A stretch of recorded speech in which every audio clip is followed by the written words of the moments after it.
샬롬.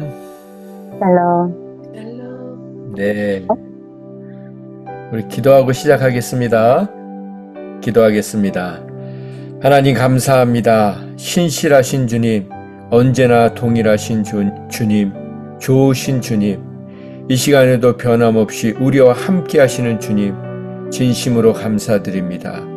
이 시간에도 천지를 지으신 하나님의 말씀으로 지금도 천지를 운행하고 다스리고 계시는 그 전능하신 하나님의 말씀으로, 능력의 말씀으로, 그 성실의 말씀으로 우리 한 사람 한 사람을, 그리고 우리 모두를 다시 한번 주님의 말씀으로 정결케 하시고 깨끗게 하시고 거룩케 하시고 온전케 하여 주시옵소서. 충만케 하여 주시옵소서. 모든 것을 주님 앞에 의탁하며 예수님의 이름으로 기도했습니다. 아멘. 네, 오늘 말씀은 다니엘서 4장 28절에서부터 37절 말씀 교독하겠습니다. 느부갓네살 왕이 꿈을 꿨습니다. 그 꿈이 다 이루어졌다는 것입니다. 28절에 보면 이 모든 일이 다니엘을 통해서 해석해 준 그 모든 일들이 느부갓네살 왕에게 이루어졌다는 것입니다. 그런데 그 꿈이 즉시 이루어진 것이 아니라 29절에 보면 12달이 지난 후에라고 기록하고 있습니다. 1년이 지난 후에 이루어졌다는 것입니다. 그 즉시 이루어질 수 있었지만 하나님이 기회를 주신 것입니다. 그런데 시간이 흐르니까 경고의 메시지를 느부갓네살이 간과했다는 것입니다. 앞부분에 보면 다니엘이 꿈을 해석한 후에 한마디를 더합니다. 꿈에 없는 내용을 더합니다. 27절에 보면 그런즉 왕이여 꿈을 해석해주고 나서 꿈의 내용이 이러니 그런즉 왕이여 내가 아뢰는 것을 받으시고 공의를 행하십시오. 불의를 행하지 말고 공의를 행하십시오. 그래서 죄를 사한다는 것은 왕 당신이 그동안 지은 죄를 하나님 앞에 용서받으십시오.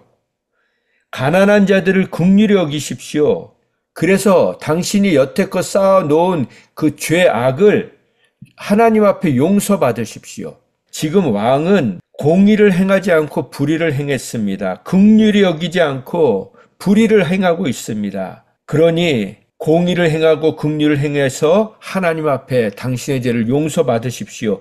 그리하시면 왕의 평안함이 지금 평안하지 않습니까? 그것이 장구할 수 있을 것입니다. 혹시 하나님께서 당신을 긍휼히 여기셔서 이 꿈이 이루어지지 않을 수도 있을 것입니다. 라고 한마디를 더한 것입니다. 그런데 그 말을 지키지 않았다는 것입니다. 결국에는 12달이 지난 후에 29절 말씀 느부갓네살 왕이 바벨론 왕궁 지붕을 거닐세. 그 경고의 메시지를 듣지 않으니까 어떤 일이 일어났습니까? 이루어지지 않았으면 더 좋았을 이 꿈이 이루어졌다는 것입니다. 하나님은 우리에게 경고의 메시지를 전하십니다. 스탑하라.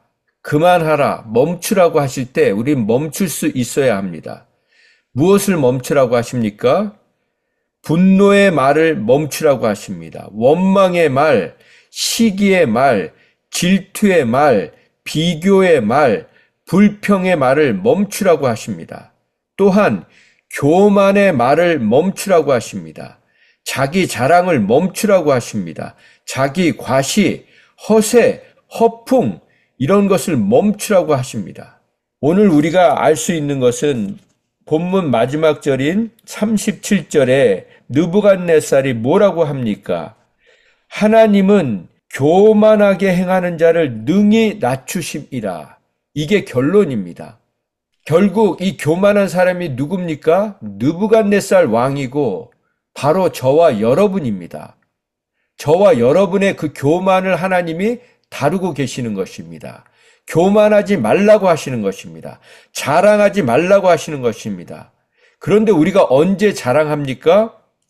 29절 말씀에 보면 내가 바벨론 왕궁 지붕에서 거닐세. 왕궁 지붕이라는 것은 옥상입니다. 거닌다는 말을 우리가 주목해야 합니다. 거닌다는 것은 한가로이 걷는 것을 얘기합니다. 한가로울 때, 여유 있을 때, 넉넉할 때, 뭔가 이룬 줄 알 때, 그렇게 착각할 때 우리는 교만하게 된다는 것입니다. 그래서 30절에 보면 나 왕이 말하여 이르되 이 큰 바벨론을, 이 위대한 바벨론을 내가 내 능력과 내 권세로 건설하여 나의 도성으로 삼고 이것으로 내 위엄과 내 영광을 나타낸 것이 아니냐 하였더니 그렇습니다. 29절을 다시 잠깐 보면 내가 바벨론 왕궁 지붕을 거닐세. 그렇게 한가롭게 여유롭게 넉넉하게 뭔가 이룬 줄 알았을 때 이 본문을 보면서 생각나는 장면이 있지 않습니까? 사무엘하 11장 2절에 보면 다윗이 저녁 때 그의 침상에서 일어나 왕궁 옥상에서 거닐다가 라고 기록되고 있습니다. 그곳에서 보니 한 여인이 목욕을 하는데 심히 아름다워 보이는지라. 이렇게 한가히 거닐 때, 한가히 핸드폰을 만지고 있을 때, 할 일이 없어서 TV 리모컨을 돌리고 있을 때 우리가 죄를 짓는 것입니다. 그래서 우리는 늘 깨어 있어야 되는 것입니다. 다윗이 왜 죄를 범했습니까? 이제는 내가 다 이루었다고 생각했기 때문입니다. 지금 느부갓네살이 왜 꼬꾸라집니까? 내가 내 힘으로 이 모든 것을 이뤘다고 생각했기 때문입니다. 그래서 고린도전서 10장 12절 말씀에는 이렇게 기록하고 있습니다. 그러므로 선줄로 생각하는 자는 넘어질까 조심하라. 이 말이요, 선줄로 생각하는 자가 다른 번역에는 자기 발로 서 있다고 생각하는 사람은 넘어지지 않도록 조심하라는 것입니다. 내가 이렇게 자수성가해서 내가 노력해서 지금 내가 내 힘으로 서 있다고 생각하는 사람 넘어질까 조심하라는 것입니다. 그렇습니다. 우리가 뭔가를 했기 때문에 서 있는 것이 아닙니다. 이렇게 살아가고 있는 것이 아닙니다. 오직 나의 나된 것은 하나님의 은혜인 것입니다. 그래서 갈라디아서 6장 3절에는 더 경고의 메시지를 전하십니다.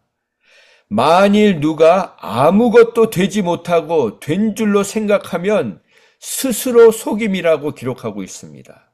사실은 아무것도 아닌 사람이, 인간은 무엇입니까? 아무것도 아닙니다.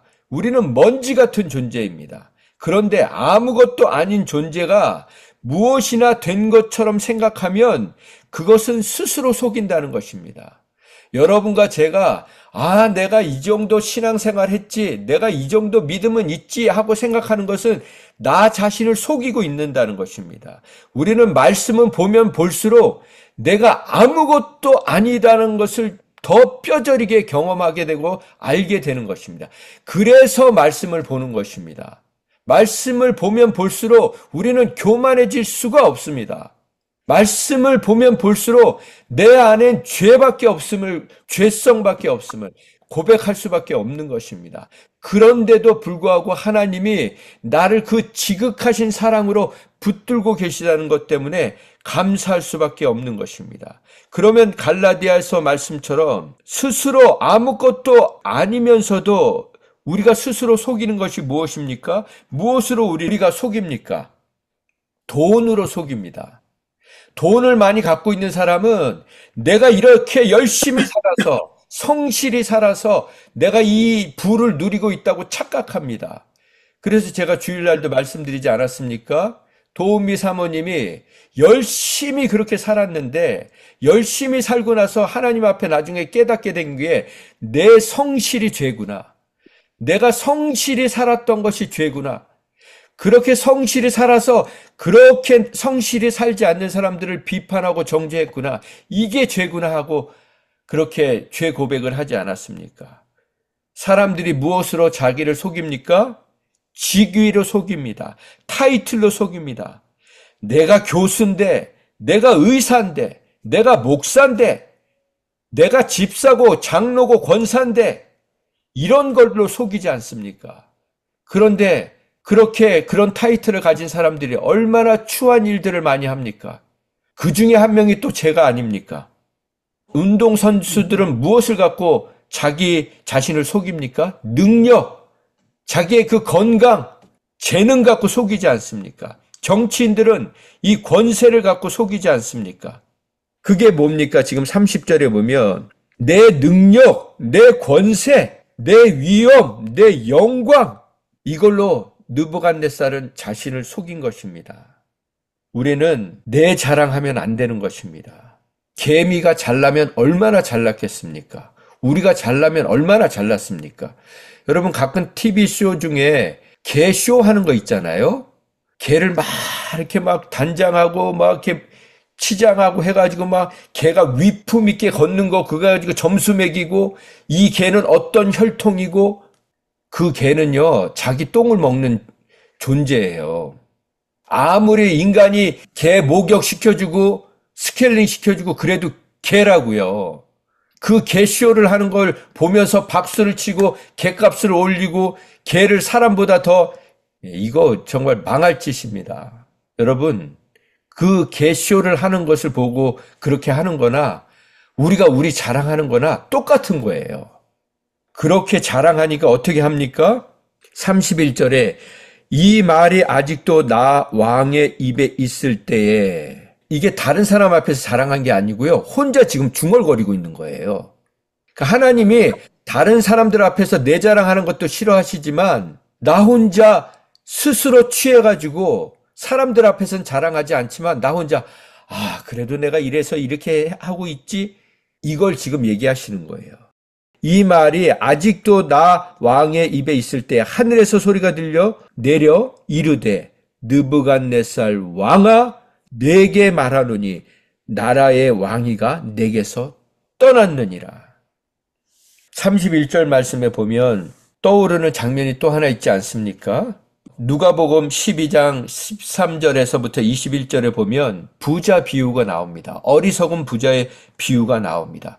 그 부자가 돈을 잔뜩 쌓아놓고 그 재물을 쌓아놓고 곡식을 쌓아놓고 더 이상 쌓아놓을 수가 없으니까 내가 창고를 더 지어야겠다.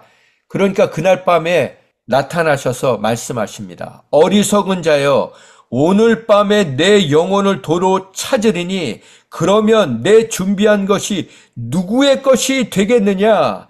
네가 그렇게 쌓아놓은 것이 누구의 것이 되겠느냐? 그렇게 경고하고 계시는 것입니다. 내 영혼을 내가 도로 찾으리니, 여기서 도로 찾는다는 것은요, 내 영혼을 도로 찾으시겠다는 거예요. 이 말씀을 생각하면서 우리가 또 떠오르는 말씀이 있습니다. 그것은 창세기 2장 7절 말씀이에요. 제가 읽어드립니다.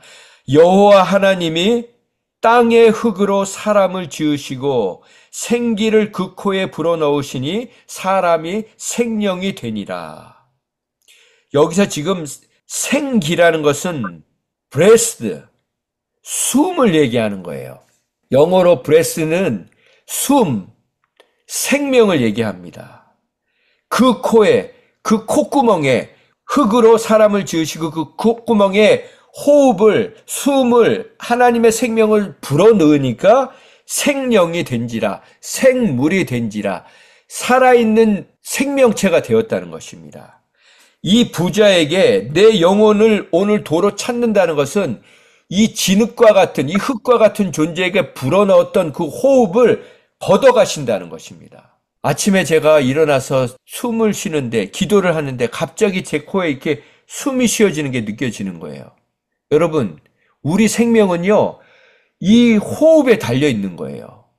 이 호흡을, 내쉬는 호흡을 다시 들여쉬지 못하면 우리는 그걸로 끝입니다. 그 순간 끝입니다. 근데 이 호흡이 누구 거라고요? 하나님의 것인 것이에요. 우리의 것이 아닌 것입니다. 이걸 도로 찾아가시는 순간 우리의 생명은 끝나는 것입니다. 오늘도 우리에게 호흡을 주시고 이 숨을 거두어 가지 아니하신 하나님을 찬양하는 저와 여러분 되기 원합니다. 그 뒤에 말씀은 우리가 본문만 읽어도 다 알 수 있어요. 그러고 나서 32절에 내가 사람에게서 쫓겨나서 들짐승들과 함께 살고 소처럼 풀을 먹을 것이요. 소처럼 풀을 먹는다는 게 어떤 의미냐면 손으로 풀을 뜯어먹는 게 아니에요. 채식주의자로 바뀌었다는 게 아니에요. 여러분, 채식도 우리가 지금 채식을 먹어도 좋은 거 갖다가 이렇게 다 먹으니까 좋지. 들풀 먹어보세요. 그거 먹을 수 있겠어요, 여러분? 우리 못 먹습니다. 근데 그걸 어떻게 먹는다고요? 소처럼. 소가 어떻게 먹어요? 풀을 이렇게 뜯어서 먹나요? 주둥아리로, 짐승의 입을 주둥아리라고 하잖아요. 주둥아리로 땅을 이렇게 하면서 먹는 거예요. 손으로 뜯어먹는 게 아니에요. 지금 느부갓네살 왕이란 사람이 짐승이 됐잖아요. 주둥아리로 지금 풀을 뜯어먹는 거예요. 그렇게 짐승같이 사는 거예요. 그러다가 34절에 기한이 참에 그때가 지남에 하늘을 우러러 본 거죠. 하나님 긍휼히 여겨 주시옵소서. 전에는 그 높은 왕궁에서 세상을 다 아래로 깔아보던 사람이 이제는 짐승이 되어서 그 밑바닥에서 하늘을 우러러 본 겁니다. 그때 하나님께서 다시 불쌍히 여기셔서 그 모든 것을 돌아오게 하시도록 회복하게 해주셨다는 것입니다. 그리고 나서 37절에 느부갓네살이 하는 말, 그러므로 지금 나 느부갓네살은 왕이란 말을 뺐어요. 더 이상 자기가 왕인 것이 중요하지 않습니다. 나 느부갓네살은 하늘의 왕, 이제 내가 왕이 아니고 하나님이 왕이시라는 것을 고백하고 있는 것입니다.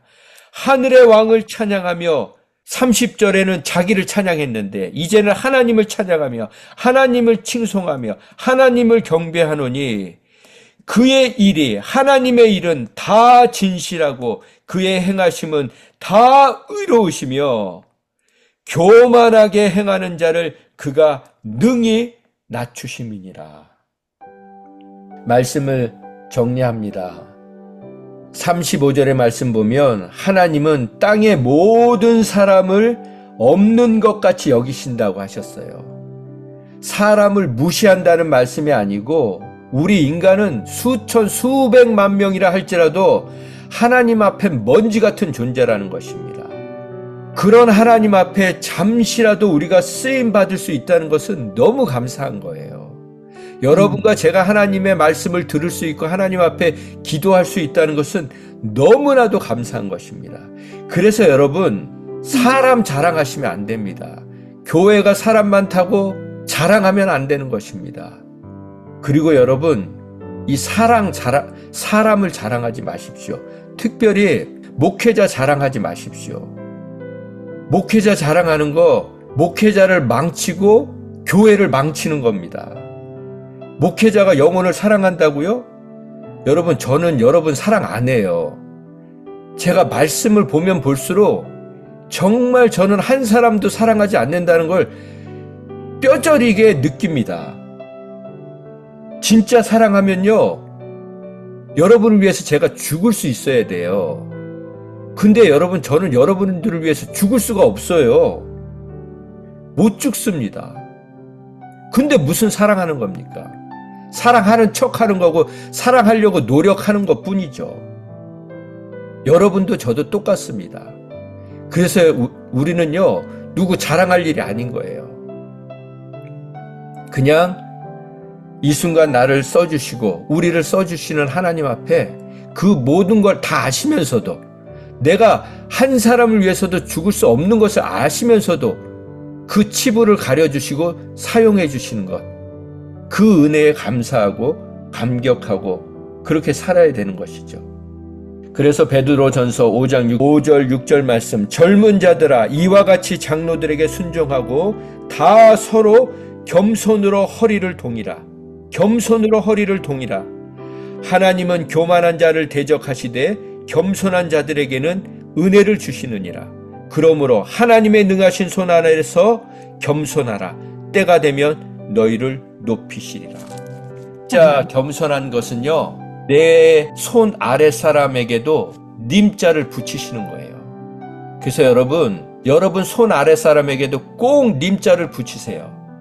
집사님, 형제님, 자매님, 그게 겸손입니다. 제가 한 20 됐을 때 제가 되게 존경하는 목사님이 계셨어요. 지금도 존경하죠. 이제 그분께 전화를 하면 가끔 그분의 장모님이 전화를 받으셨어요. 그분은 연세가 많으셨어요. 그런데 그 장모님이 20살이 간 넘은 저의 전화를 받을 때 항상 존댓말을 하셨어요.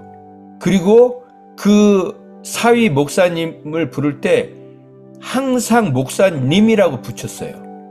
제가 신학교를 갓 졸업하고 전도사가 되었을 때 교역자만 40명이 넘는 교회에서 사역을 했는데 그 교회 목사님은 침륜교의 큰 어른이셨어요. 근데 그분이 예배가 끝나면 꼭 저와 제 아내에게 오셔서 전도사님 수고하셨어요. 사모님 수고하셨어요. 딸보다도 어린, 자식보다도 어린 저희들에게 꼭 님자를 붙이시면서 인사를 하셨어요. 이게 겸손입니다. 이 말은요, 내 마음속에 있는 게 나오는 거예요. 우리의 말이 그렇게 겸손해질 때, 겸손을 떠는 거하고 틀립니다. 겸손한 척하는 거하고 틀려요. 진짜 우리가 그 사람을 존경하고 형제로 자매로 그렇게 대할 때, 나보다 낮게 여길 때 그 마음이 흘러가서 그것이 바로 선한 영향력이 되고 그 사람을 세우는, 그리고 그 사람을 겸손하게 하는. 제가 제 아내가 그 말을 듣고 막 이렇게 교만했을까요? 아니, 저렇게 존경받는 분이 우리에게 님자를 붙여준다고 막, 야, 내가 이렇게 잘하고 있으니까 그렇게 생각했을까요? 어떻게 저분이 내게 이렇게 대할까? 더 겸손해지고 더 낮아지는 거죠. 그렇습니다. 하나님이 저와 여러분을 그렇게 겸손하게 하실 때 뭐라고 말씀하십니까? 때가 되면 너희를 높일 것이다. 아니, 안 높여주시면 어떻습니까? 오늘도 우리를 겸손하게 해주시는 하나님 앞에 감사하는 저와 여러분 되기 원합니다. 기도하겠습니다. 하나님 감사합니다. 그렇습니다. 우리가 말씀을 보는 이유는, 주님 앞에 엎드리는 이유는 더 겸손해지기 위함임을 고백합니다. 하나님, 겸손하게 하여 주시옵소서. 우리의 말이 겸손해지게 하여 주시옵소서. 그래서 하나님의 영광을 가리지 않게 하시고 하나님의 겸손하심을 드러내게 하여 주시옵소서.